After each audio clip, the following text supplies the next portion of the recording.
Ladies and gentlemen, boys and girls, men, women, everyone, get on in here. Welcome to the channel. Thank you so much for being here on this wonderful Thanksgiving 2023. Happy Thanksgiving, everyone. Thank you so much for being here. And I was thinking for a long time, like, what to do for Thanksgiving, what to do. And you know what? This album seems to be I don't know, but at least it seems autumnal. I mean, Harvest, Neil Young, so that's what we're gonna do. That's how I came to this decision. We're gonna listen to Neil Young's album Harvest. This is his fourth studio album released in 1972, February 1st, to be precise there. Now, last year, if I remember correctly, we listened to Harvest Moon, but that's from a different album. This is Harvest here, so we're gonna go ahead and dive on into this album, take it track by track by track, and talk about each of them after, react to them, listen to them, absorb them, and go up from there. So I hope that you guys are having a wonderful day with your families, with your friends, with your pets, with yourself. It doesn't matter. Just hope that you're having a great one out there. And yeah, this album has been recommended, of course, by a lot of people here. I guess I should try and pull up some of those people on here. So, this album has been suggested and recommended to me by Derek Mead, James Paiva as well, Exum Music, Jeremy Blackmore, thank you so much. And it goes on from there. Hold on, it's getting hard. Let me control F. Let me control F this situation. Hold on. Michael Cole, I see you there as well. David Oliveris, I think you recommended this album as well. And it just goes on from there. It just goes.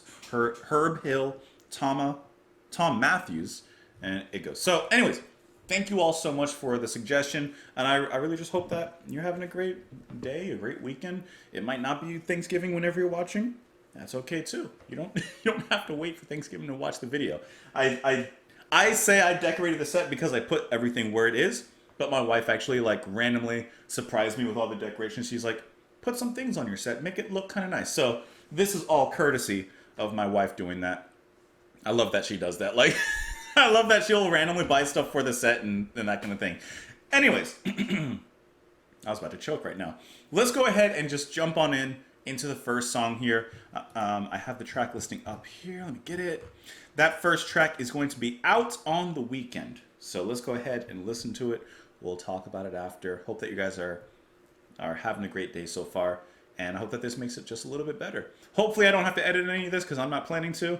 But I don't know. I have to use YouTube also, by the way, just because Neil Young's not on Spotify. So I know for a fact that like there's going to be some ads. I skipped some already at the beginning, and I'll hopefully remember to edit those out for the final version. Anyways, Neil Young, Out on the Weekend. Let's go.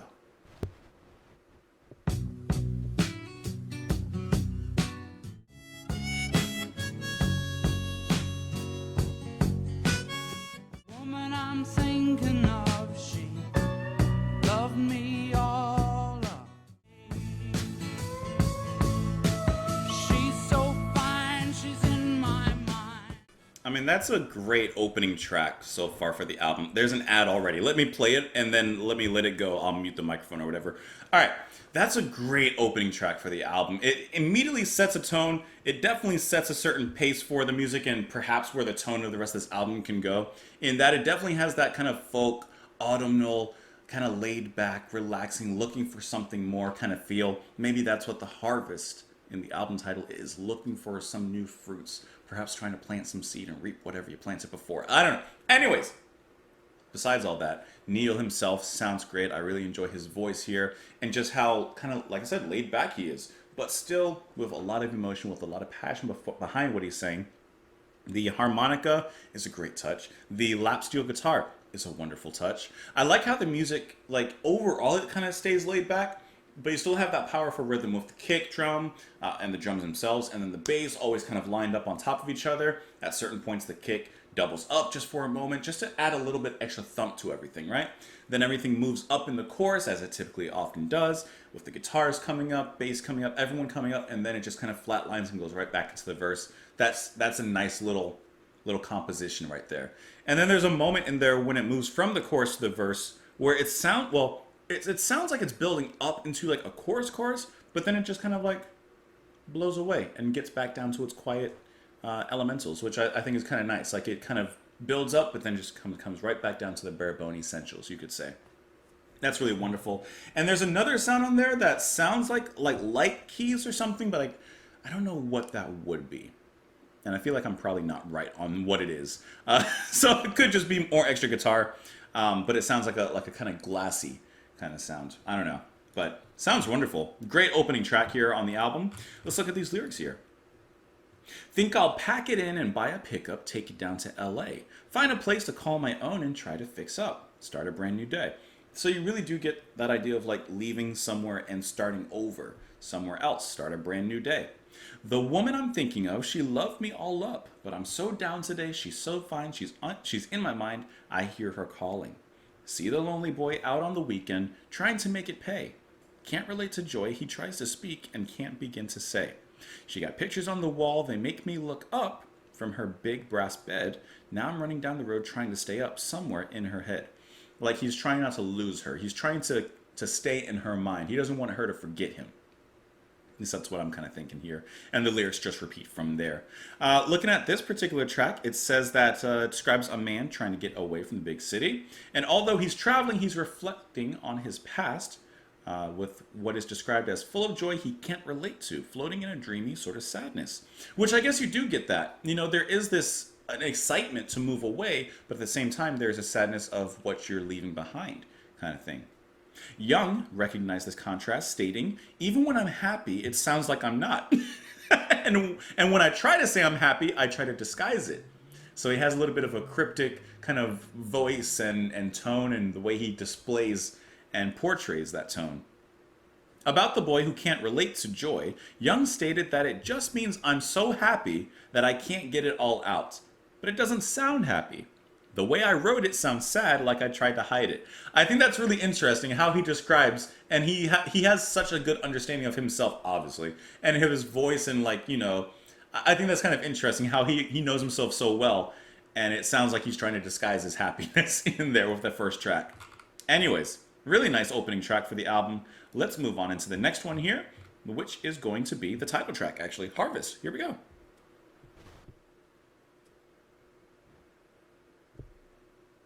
Oh, I muted it. That's why. Hold on. I forgot that I muted it so that the ad wouldn't play on camera. Let me do that again. Hold on. It'll play the ending of Weekend, and then we'll move on to Harvest.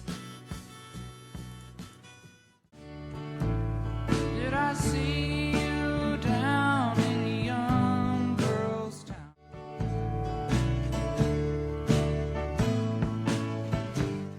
Dream up, dream. I didn't realize that was it. That one was a quick song. You know, I can oh, here comes another ad. Let me, this is going to be the routine, basically. I mute it, then I play the ad, get through it. Okay. I kind of know what he's talking about now, and he's talking about his voice and that even in happiness, like even when he's happy and he's giving us a feeling of happiness, there is a little bit of like this sad kind of loneliness to his voice and the way that he sounds. Now, I don't know if this song is happy or sad. We'll kind of figure that as we dive into the lyrics, but I think that it's a great kind of voice for a storyteller, which Neil Young and of course many others are. When it comes to these folk, this one to me kind of leans more towards a country kind of side a little bit. But when it comes to that, like they're storytellers, they're telling you this story, whether it's personal experience, whether it's metaphorical, an actual tall tale, whatever it could be. And there's always some sort of narrative, whether linearly or more, like I said, abstractly, you know, that they're giving us here. This particular track, honestly, like the movement of it sounds like a slow dance at like a barn. Like this is like not a high school prom, but like a homecoming in like a cornfield. There's a corn maze. Like that's like the kind of visual I'm getting here. And this is like that young love, right? This is like that first dance with the person you've had a crush on for like years or the whole school year, right? And this is that time in the hay maze, you both get lost, you find each other, and you slow dance, you hear them. That's just the visual I'm getting to.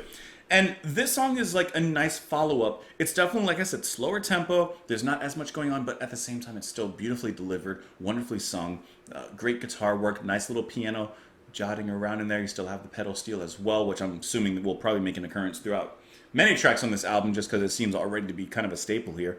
But it's a nice follow-up to the opening track. It's like, okay, you had that nice upbeat to an extent track, and now we're kind of gliding for a second. Where will the third track lead us? I don't know. To me, the third track on the album is always the interesting one because the first one should get your attention, the second one should keep your attention, the third one changes the direction that the rest of this journey is taking. So I'm curious about the next track here. But let's focus on this one here for now. Did I see you down in a young girl's town with your mother in so much pain? I was almost there at the top of the stairs with her screaming in the rain. Did she wake you up to tell you that it was only a change of plan? Dream up, let me fill your cup with the promise of a man. So he's making this promise perhaps to this person, and maybe the promise was broken, and maybe this is like him apologizing or something. Did I see you walking with the boys, though it was not hand in hand, and was some black face in a lonely place when you could understand? Did you wake, or that's the chorus again, will I see you give more than I can take? Will I see you give more than I can take? Will I only harvest some? Like, will he only reap some of the fruits and maybe not all the fruits that he could have gotten? Maybe had he kept his promise? As the days fly past, will we lose our grasp or fuse it with the sun? Will we lose our grasp or our relationship with each other, or will we find some way to continue this bond? I don't know what it's about, but there is an article for it, so let's go ahead and read let's just read it here because I'm not quite sure exactly what it's about. It does say that the lyrics are obscure. Music critic Johnny Rogan describes the lyrics as presenting rhetorical questions about a relationship with a woman. To Rogan, the singer wonders how much love he will receive from the relationship and the extent to which we will be able to accept or harvest that love. Yet another interpretation is that the lyrics are about maturing out of adolescence.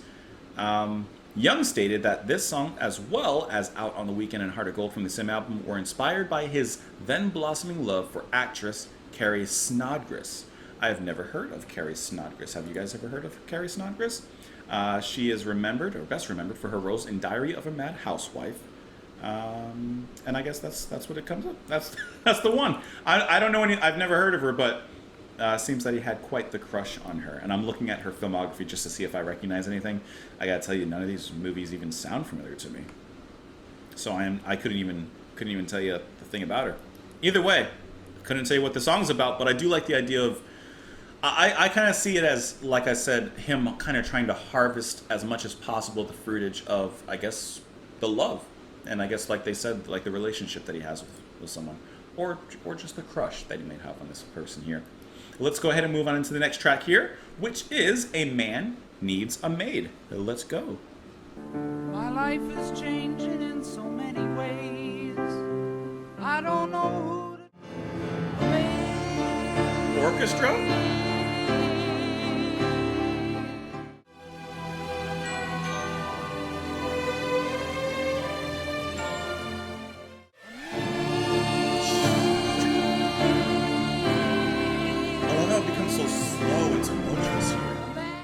Oh, no. See, I told you, the ads come in quick.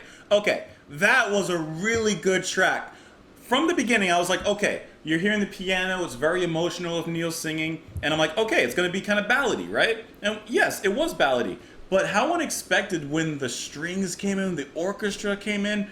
I mean, they really just came in and swept everything, not away, but just washed it in a completely different light. That was very powerful. I love the statement that he's making here, and I'm kind of getting a certain idea, like with the lyrics and everything, and I might be wrong, I might be right, who knows, but this is what I'm kind of feeling and listening to it. He may be, yes, saying he needs an actual maid. He may just be saying that he needs a woman. What I think that is kind of the overall theme, because he even mentions like an actress here, I think he's just very lonely. I think that he's in this period of loneliness, and he just needs someone to be around him. It doesn't necessarily have to be romantic. It could be completely platonic. But he just needs another person there. And his focus, or at least the title of the song, of course, I Need a Maid. Like, just someone to be there. And maybe literally clean up around him and after him, but also perhaps emotionally clean up around him. Like, that's what I'm kind of thinking. He just needs like an emotional outlet, and he's going through a period of loneliness. That's what I feel. And what I like in that is, if you listen to Neil's voice alongside of the orchestra, it's not like Neil has a particularly powerful voice that it matches the turbulence and the eruption of the orchestra and the strings and the way everything comes in. The horns briefly. It's not like it matches that. It's almost overwhelming, his voice here. And I kind of feel like that almost symbolizes the overwhelming emotion and feeling of loneliness, that isolation, that it almost drowns him out. And he's trying to find a way or someone to help him climb out of that. That's at least just like how I hear that. I love the little bit of bells that even come in as well to kind of ring in this wave of symphonic beauty. That's really really fantastic. This was a really enjoyable track here, and like I said before, the third track on the album, it can kind of go in different directions. This is a direction I didn't expect, and I'm now curious. Now more further on, what direction are we taking from here? That's good. My life is changing in so many ways. I don't know who to trust anymore. There's a shadow running through my days like a beggar going from door to door. I was thinking that maybe I'd get a maid, find a place nearby for her to stay. Just someone to keep my house clean, fix my meals, and go away. So at first he's like, okay, I don't know who to trust anymore. I'm going through all these different relationships. Maybe I should get a maid and, she can help me out, fix things, and then go away. So not staying near. A maid, a man needs a maid. It's hard to make that change when life and love turn strange and cold. To give a love, you gotta live a love. To live a love, you gotta be part of. When will I see you again? So it's almost, like I said, when he says that, which he repeats at the very end, very solemnly, when will I see you again? Part of him says, I'm sending you away. I don't need you around here. But then the other part of me is like, but when are you coming back? When will I see you again? That's why I'm getting that kind of pull and push, that tug of war emotionally within him. A while ago, somewhere I don't know when, I was watching a movie with a friend. I fell in love with the actress. She was playing a part that I could understand. A man needs a maid. When will I see you again? That's at least what I'm kind of thinking. That's what I'm leaning with. But let's see if there's anything here, perhaps that Mr. Young himself says. I guess the song was criticized and generated controversy due to interpretations that the song was chauvinistic. This is largely a result of Young using the term maid with two meanings in the song. One of the housekeeper, and then one, I guess, of a romantic relationship. It says here, perhaps, this accent came out. Perhaps anticipating such criticism, Young stated the following at an early performance. This is another new song. It's called A Man Needs a Maid. It's kind of it doesn't really mean what it says. It's just the idea that anyone would think enough to say something like that would show that something else was happening. So don't take it personally when I say it. I don't really want a maid. Like I've said before, it looks like this is also slightly a reference to him crushing on actress Carrie Snodgrass. Let's go ahead and move on to the next track here, which is Heart of Gold. We might let the next two play. They're relatively short. We might just let them roll into each other. Let's go ahead and go for it. Sorry about the ads, by the way, and how I have to keep on kind of skipping and stuff. Hopefully another one doesn't pop up too soon, but it looks like it's every song it's happening.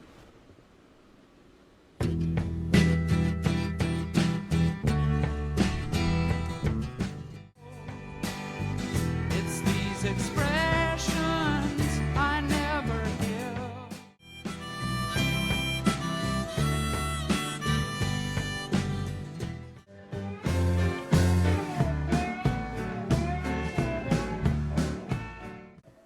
Oh man, this is a good album to listen to. I'm trying to make sure no more ads pop up. Okay, I knew the next song was coming. I just want to make sure there are no ads. All right, this is good. Heart of Gold may be my favorite track on the album so far, though. First of all, once again, coming off of the previous track, where does the album go from there? We get a little bit more of that energy coming up. We get back into that roll, right? That rhythm, that movement. And the singing from there is absolutely wonderful from Neil, the backing vocals. One thing that I've neglected kind of throughout the album listen so far is the drumming, which to me is more accentuated. Are you ready for the country? That's going to be Kenny Buttrey on the drums. So, for example, in Are You Ready for the Country, I really like how the drums change up the rhythm. Like, quite a bit in here. Coming in at different off times, kind of changing up the standard, drum play, starting on the snare instead of the kick. Like, it's one of those small things, but it does make a difference in how the music moves from that point forward. And I just think that Kenny was doing a really fantastic job here, especially, like I said, in For the Country, but he was playing fantastically, obviously, before in the album, but it's just really more enunciated and pronounced here with the way he's switching things up, adding a lot of subtlety, adding a lot of really interesting little shuffles into the music, which don't take away from the soul of the folk music, but it definitely seasons it well. Getting back to Heart of Gold, like I said, I mean, just really sensational sounding. It's just beautiful. And I like how Neil has a certain way of singing everything, of delivering everything, but at the same time, it's still catchy in its own right. We got harmonica, as well throughout. I mean, it just sounds absolutely wonderful. Now, I do see that. Let's see. There's a Wikipedia page. Actually, let's look at the lyrics first before we look at the information. Let's go back to Heart of Gold. I want to live, I want to give. I've been a miner for a heart of gold. It's these expressions I never give. So almost like looking within himself. He's a miner for himself, perhaps.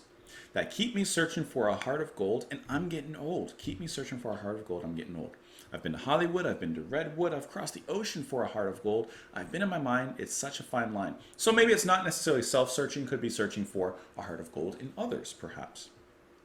And then keep me searching for a heart of gold, keep me searching, I'm growing old, which keeps on going from there. Now, looking at this particular track, it says that this is actually one of his most successful tracks, being his only #1 single in the US. It also reached #1 in Canada. And hold on, I'm reading the sentence wrong. Sometimes I look too ahead. It's also ranked number 297 on Rolling Stone's 500 Greatest Songs of All Time. Okay, well, here's the reason why some of that singing sounds absolutely wonderful, because you have backing vocals from James Taylor and from Linda Ronstadt there. It says is one of this series of soft acoustic pieces which were written partly as a result of a back injury. Unable to stand up for long periods of time, Young could not play his electric guitar, so returned to his acoustic, which he played sitting down. And then, of course, he played the harmonica as well in here. This is really good. I mean, really, this track so far is my favorite. And it says in 1985, Bob Dylan said he disliked hearing the song, despite always liking Young. This is interesting. Only time it bothered me, this is what Dylan's saying, only time it bothered me that someone sounded like me was when I was living in Phoenix in about 72, and the big song at the time was Heart of Gold. I used to hate it when it came on the radio. I always liked Neil Young, but it bothered me every time I listened to Heart of Gold. I think it was up at #1 for a long time, and I'd say, man, that's me. If it sounds like me, it should as well be me. That's kind of funny. It's like, man, that sounds like me. And then looking at the lyrics for "Are You Ready to Go or Are You Ready for the Country," which, like I said during the song, really has that movement, especially with the piano. When I hear the piano, like I hear in this track, it reminds me of like a train. It reminds me of a journey, like getting on a train and getting ready to head to some new destination, starting an adventure. But there's some interesting lines in here as well. Slipping and a sliding and playing domino, lefting and then righting, it's not a crime, you know. But you gotta tell your story, boy, before it's time to go. Are you ready for the country? Because it's time to go. I was talking to the preacher, said God was on my side. Then I ran into the hangman, said it's time to die. You gotta tell your story, boy, you know the reason why. So this is what I kind of think. You're about to go on this journey. On one hand, one guy's saying, Godspeed, he's on your side, etc., etc. The other one, hangman, is saying, you're gonna die. So you may not know where this journey is going to end, but you got to take the journey regardless. So that's at least what I'm getting out of it. And are you ready to take on that adventure and to make the trip? It says that this song features Young on piano, backed by the studio band dubbed the Stray Gators, which that's kind of a cool name, the Stray Gators. That's kind of a cool name there. It says, according to Sam Inglis, the country in the title is never made explicit, and while certainly not a country like Belgium, it seems like it could be in the U.S. South, like contemporary Young songs Southern Man in Alabama. The lyrics are not explicitly political like those songs. Rather than addressing issues like racism, the lyrics of Are You Ready for the Country are more about generalized dread. Well, yeah, the dread of what could happen once you start this adventure, once you start going out there, It says the title may be Young asking his audience if they are willing to follow him into country music, although Inglis states that the arrangement is more blues than country.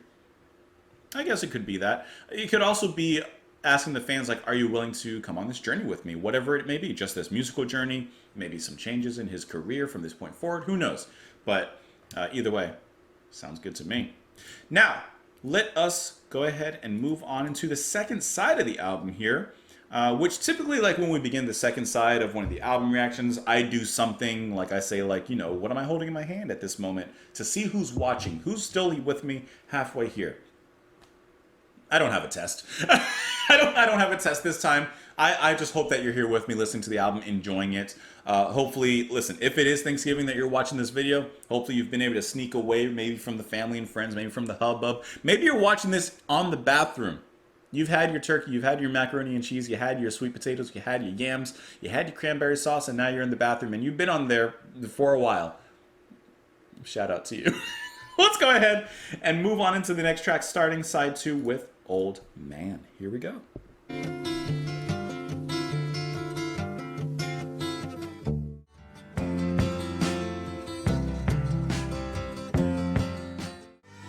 I need someone to love me the whole day through. Nice bass too. All right, maybe Old Man could be a favorite too. Okay, Old Man could also be a favorite from this album. First of all, opening up the second side, I love the combination from the guitar and the piano and the way they start off. Because there's almost this like the melodies that they play are kind of mysterious, kind of sad to an extent, but also maybe like a little hint of hopeness or hope in there. And then like they begin to morph, of course, into the verse. I really love, however, that pre-chorus, when I'm assuming it's banjo that comes in, like just playing a little bit, like I guess a little bit of a solo, like it's a little brief one, and then the way that just explodes gloriously into the chorus, which is catchy. The song, while I may not know exactly what it's talking about, you can tell it has a lot of meaning, it has a lot of depth, a lot of introspection, and relating to this old man that Neil's talking to, whether literally at some point in a story or figuratively. And just that bounce back and forth and that connection there. This is a really, really good track. The backing vocals in the chorus, I would assume it's one of the artists who we've possibly heard doing backing vocals before. I'm going to see if I can find that really quick. I don't see it yet. Okay, well, I do see this. All right, so James Taylor is playing the 6-string banjo, and then Linda Ronstadt is also contributing those vocals, so that's why it sounds so good. All right, but I'm really, really liking how the banjo comes in from Taylor in those moments. That's really, really good stuff. This is also a really good track. This is a nice album. Like this is a good autumn kind of album, right? I mean, obviously I chose it because I'm assuming from the name of the album and even the artwork and stuff, like it should fit, but I think this is working out pretty nicely, huh? Let's look at these lyrics though. Old man, look at my life, I'm a lot like you were. Old man, look at my life, I'm a lot like you were. Old man, look at my life, 24 and there's so much more. Lived alone in paradise, that makes me think of two. Love lost, such a cost, give me things that don't get lost. Like a coin that won't get tossed, rolling home to you. So, obviously he's relating to this old man, whoever this old man could be, and saying like, you know, I'm a lot like you were. So perhaps Neil sees himself growing up or, you know, perhaps, well, growing into what this old man, whoever that may be, is. Or maybe he's also trying to comfort this old man and saying like, I'm a lot like you were, you know, you see me when you look at your youth and I'll make the right choices. I don't know. I'm not sure yet. Lullabies, look in your eyes, run around the same old town. Doesn't mean that much to me to mean that much to you. Doesn't mean that much to me to mean that much to you. That's one of those phrases that I'm reading over and over and I'm not quite catching the meaning that he's trying to say. Like it doesn't mean anything to him, to Neil, but it does mean something to old man, or doesn't? I'm not sure. I've been first and last, look at how the time goes past, but I'm all alone at last, rolling home to you. Old man, take a look at my life, I'm a lot like you. I need someone to love me through the whole day. One look in my eyes and you can tell that's true. Could the old man be his father? I don't know. Let's read this one. This one I'm not. I ain't getting this one. It says the song was written for the caretaker of the Northern California Broken Arrow Ranch, which Young purchased in 1970. The song compares a young man's life to an old man's and shows that the young man has, to some extent, the same needs as the old man. Okay. So it really is more of a comparison and not necessarily a father-son connection. In the film Heart of Gold, Young introduces the song as follows. About that time when I wrote Heart of Gold, I was touring. I had also, just so you know, being a rich hippie for the first time, I purchased a ranch and I still live there today. And there was a couple living on it that were the caretakers, an old gentleman and his wife. And there was this old blue Jeep there, and Lewis took me for a ride in his blue Jeep. He gets me up there on the top of this place, and there's this lake up there that fed all the pastures, and he says, well, tell me, how does a young man like yourself have enough money to buy a place like this? And I said, well, just lucky, Lewis, just real lucky. And he said, well, that's the darndest thing I ever heard, and I wrote this song for him. That's really nice. I like how he wrote that. I mean, obviously, he had the inspiration from Lewis and from the caretaker, but I like how he says that he wrote this for him as well. That's a nice, like, ode for the old man there. Let's go ahead and move on into the next track here, which is There's a World. Let's go ahead. I hope there's no ad because I didn't really check it this time. Let's see. I think we're clear. There's that orchestra coming in really, really strong. Found it walking down the avenue. We are leaving. We are gone.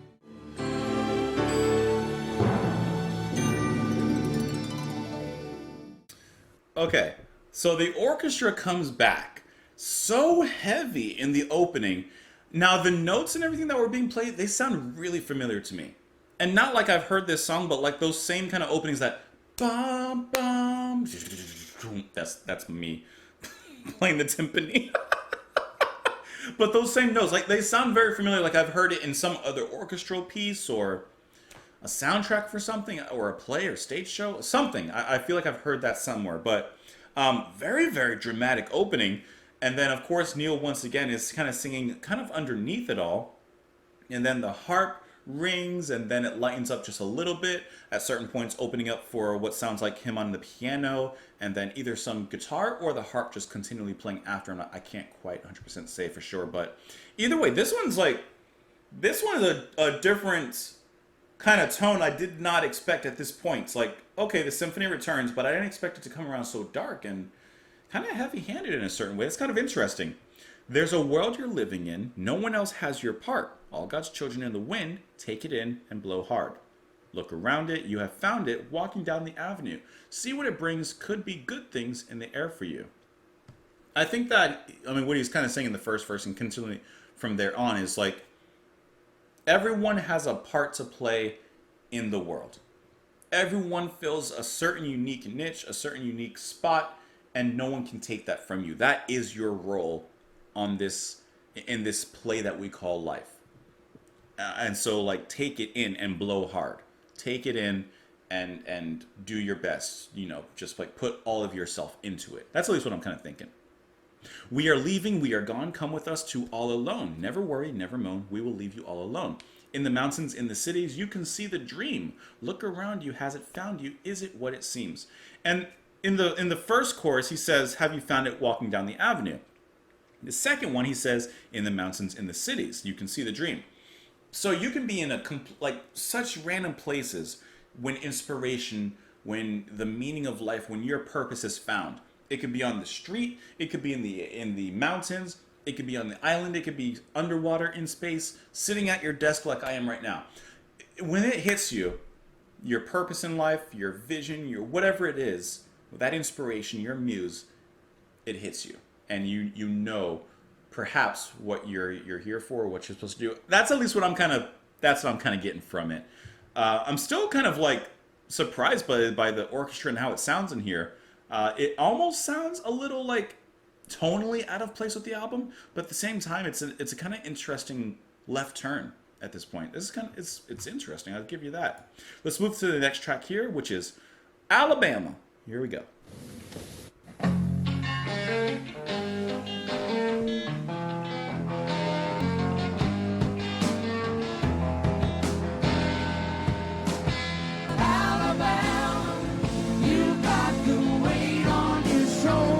That has some weight to it.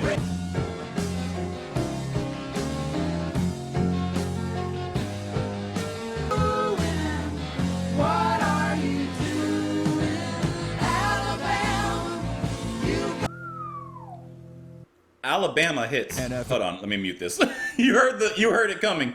Alabama. Ooh, that's a good folk rock song with a little bit of like that southern kind of rock sound as well. Oh yeah, that is really good. I love how fuzzy and tonally textural that guitar sounds. Like the electric guitar just has that nice fuzz to it. That's heavy, but at the same time it's still light. It's not trying to be like a rock song, even though it definitely rocks, but it's still kind of lending to that folk root, but it just gets heavy and dirty. The backing vocals, the guitar picking is great. The pedal steel guitar comes back in to play as well. Neil sounds so good and comfortable here, and I like how even lyrically, like there's pleading to it, right? Like just pleading, like I don't know the history, but there's something. Obviously, there's a reason he's singing about Alabama, and you got one wheel in the ditch, one on the track. Like you're almost there, you're almost there. But just like so good. Once again, the drumming as well, phenomenal. But I got to give it back to the guitar playing there. I mean, when you get just like getting down into it, and it's not like a showy kind of display of your prowess. It's not like how many notes can we play and all that stuff. It's just hair standing on the ends of your arms, giving you goosebumps, really pushing this emotion, this, like I said, this pleading further down the line. I think that sounds absolutely fantastic. It's catchy. I think it gets its point across really good. Awesome track. Awesome track. I love how, like I said, just how it just rocks out at this point. Oh, Alabama, the devil fools with the best laid plan. Swing low, Alabama, you got the spare change and you got to feel strange. And now the moment is all that it meant. Alabama, you got the weight on your shoulders that's breaking your back. Your Cadillac has got a wheel in the ditch and a wheel in the track. Oh, Alabama, banjos playing through the broken glass. Windows down in Alabama, see the old folks tied in white robes. Hey, hear the banjo, don't it take you down home. I'm imagining that this is talking about racism, the white robes. I'm assuming referencing the KKK. And like I said, I'm thinking that this is basically talking about Alabama. Like you're almost there. You're almost there. You got a Cadillac, like a good car. Metaphorically, obviously. Like you got one wheel on the track. You're almost ready to go, but the back tire you're spinning this way, and you're not going anywhere. You're almost there. Oh, Alabama, can I see you and shake your hand? Make friends down in Alabama. I'm from a new land. I come to you and see all this ruin. What are you doing? Alabama, you've got the rest of the union to help you along. What's going wrong? Like everyone's willing to help. What's happening? Why are we still here? Why are we stuck socially, et cetera, et cetera? So that's what I'm kind of seeing on this one. Let me see if I can find perhaps something more direct. A protest song in the vein of Young's other hits, Ohio and especially Southern Man. This track discusses the changing political and social landscape of the 60s in America in reference to, of course, Alabama, the setting of such works as To Kill a Mockingbird, and especially the civil rights movement. So, yeah, I'm pretty much on the right track there. Let's move on to the next track here, which is The Needle and the Damage Done. I got to get my volume back to where it was. I'm assuming that this might be about drug use. Who knows? Let's find out. Here we go.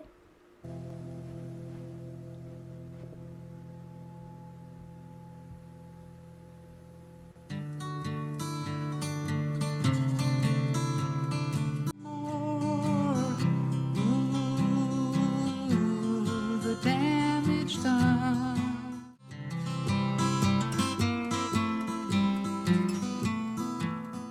Seen the needle and the damage done. A little part of it in everyone. Oh, I didn't know that song was played live. Okay, I was really confused hearing the applause there at the end. Okay, so yes, this song definitely deals with drug use, and if I'm wrong, I'd be very surprised. But I like how for something so painful, I like how for something so painful as drug abuse, and he even mentions people dying and stuff like that. I watched The Needle take another man. I like how he takes this song and it's just him with the guitar, just him, solo man, solo guitar, playing and singing. No other instrumentation, no other arrangements needed, because he wants to get this point across emotionally, and I think he does a fantastic job here doing that. Now, I'm really curious, at one moment in the song, I don't know if it was on my end or if it's actually part of the recording, that it almost sounded like there was like a mess up or something happening with like either the microphone or the sound or something. If that's me, I'm sorry. I don't know what happened. If that is part of the recording, interesting. Interesting. Something maybe happened at the live show when they were recording it. Let me see. See if I can find some information on that. Oh, let me look at the lyrics first before I do that. Caught you knocking at my cellar door. Most beautiful phrase, of course, in the world, cellar door. I love you, baby. Can I have some more? Ooh, the damage done. I hit the city and I lost my band. I watched the needle take another man. Gone, the damage done. So when he says, I caught you knocking at my cellar door, I love you, baby. Can I have some more? Like, this you must be someone that he knows, you know? I sing the song because I love the man. I know that some of you don't understand. Milk blood to keep from running out. I've seen the needle and the damage done, a little part of it in everyone. But every junkie's a setting sun. Like every junkie, it's your sun's going to set at some point. You may not know when, but it's going to set. And of course, referencing your life being lost. All right, let's see if we can find some stuff on this one.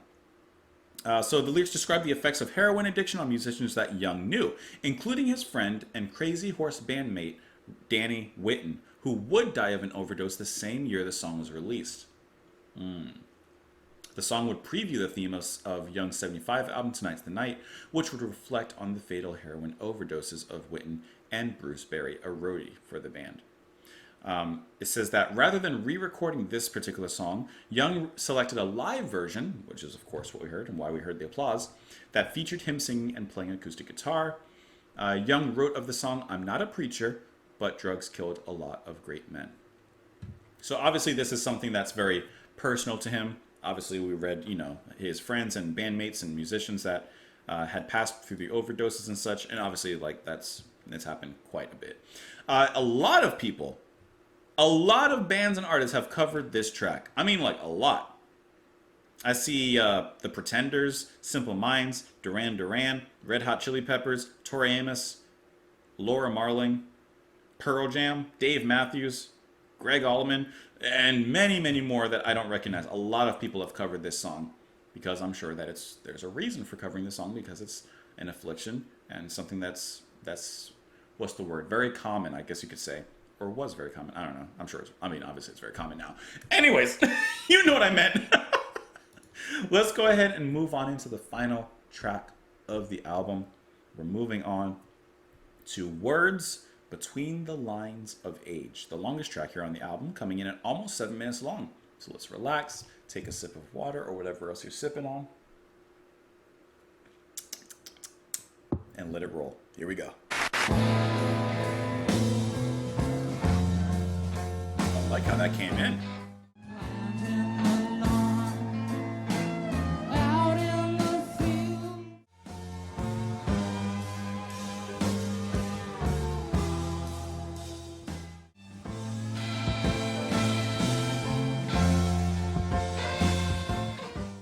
This is the kind of ending to an album I like. Powerful, let it loose, get everything off your chest. And that, ladies and gentlemen, is Neil Young's Harvest.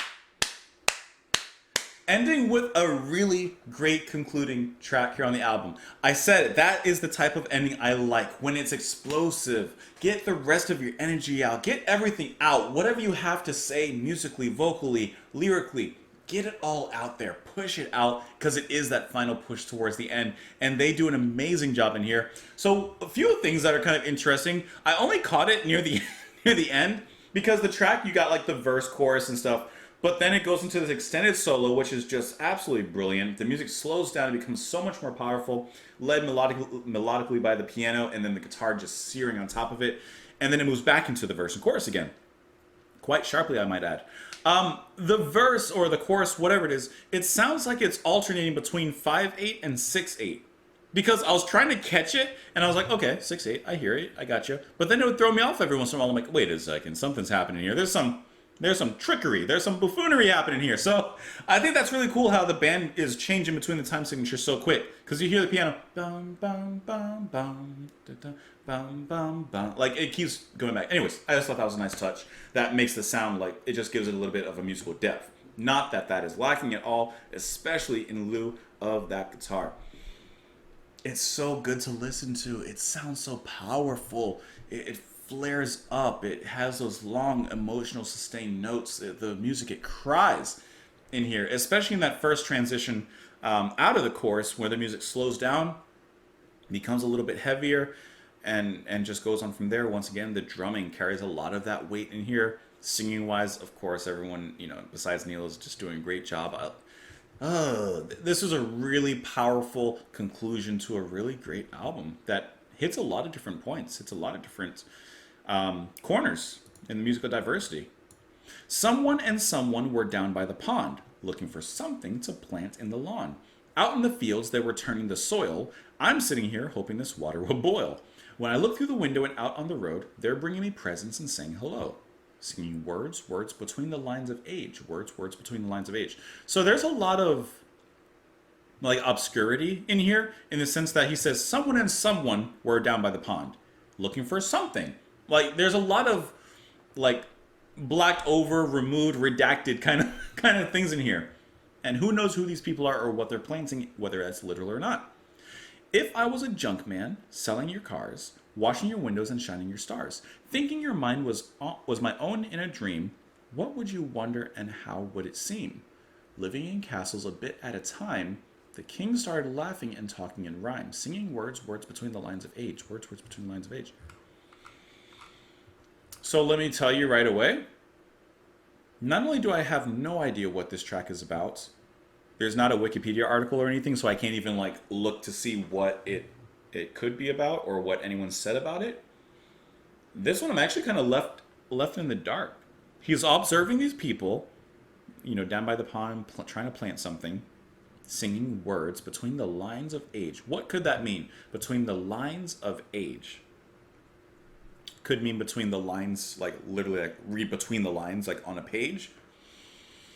Between the lines of age. When I think of age, I think of wrinkles, so lines on your face, reading between the lines, maybe the emotion behind the face. But then the second verse really throws me off. What would you wonder and how would it seem? I really have no idea. We can sit here for days trying to figure it out. But I have no idea what this one's about. Let me give it one search just to by chance see if I find anything. No, I got nothing. I got nothing for you on this one. No extra information, no interviews that I see, no nothing. So I have no idea what it's about. But you got to say that it sounds really nice, and it brings a nice conclusion with that guitar solo, especially to the album. Anyways, guys. For however long you've been sitting here with me, thank you so much for being here, for listening to the album with me, for hopefully enjoying the journey with me. You could have sat through it and be like, I don't like this, but I appreciate you nonetheless because obviously I want to know your thoughts in the comments down below. Blah, blah, blah, blah, blah. So if I'm thinking about what my favorite tracks are, I mean, Heart of Gold, I mean, so easily. I would put A Man Needs a Maid and Heart of Gold, I'd put them kind of equal. Words is a really good conclusion, but I have a little bit of a soft spot for Old Man, if I'm being honest. So those are my favorite tracks. Heart of Gold, A Man Needs a Maid, and I think we're gonna go Old Man. Those are my three top tracks. That's what I would say. Let me know what you guys, however, feel. Maybe you liked it, maybe you hated it. Obviously, I want to hear it all down below in the comments. I really hope that you enjoyed listening to the album with me. And more than that, much more than that, I hope that you guys are having a lovely day. Whether you are watching on the day of release, which is Thanksgiving, of which I'm very thankful for you guys and all the supports and you guys watching me for so long. It's been years now that I've been doing this, and I appreciate you guys because I mention it occasionally, but you guys know. You've changed my life, my family's life, etc., etc. So I'm not going to belay the point, but I just want to put that out there that I'm thankful for you. And yeah, that's the video. I'm gonna clean up all these things. This is a fun little mess. Anyways, have a wonderful day, guys. Like the video, support the channel on Patreon if you want. Little as $2 a month. You don't have to, but it helps. Blah blah blah. Hey, blah blah blah blah blah. And I'll see you guys later. I don't even know what I'm doing. Bye, guys.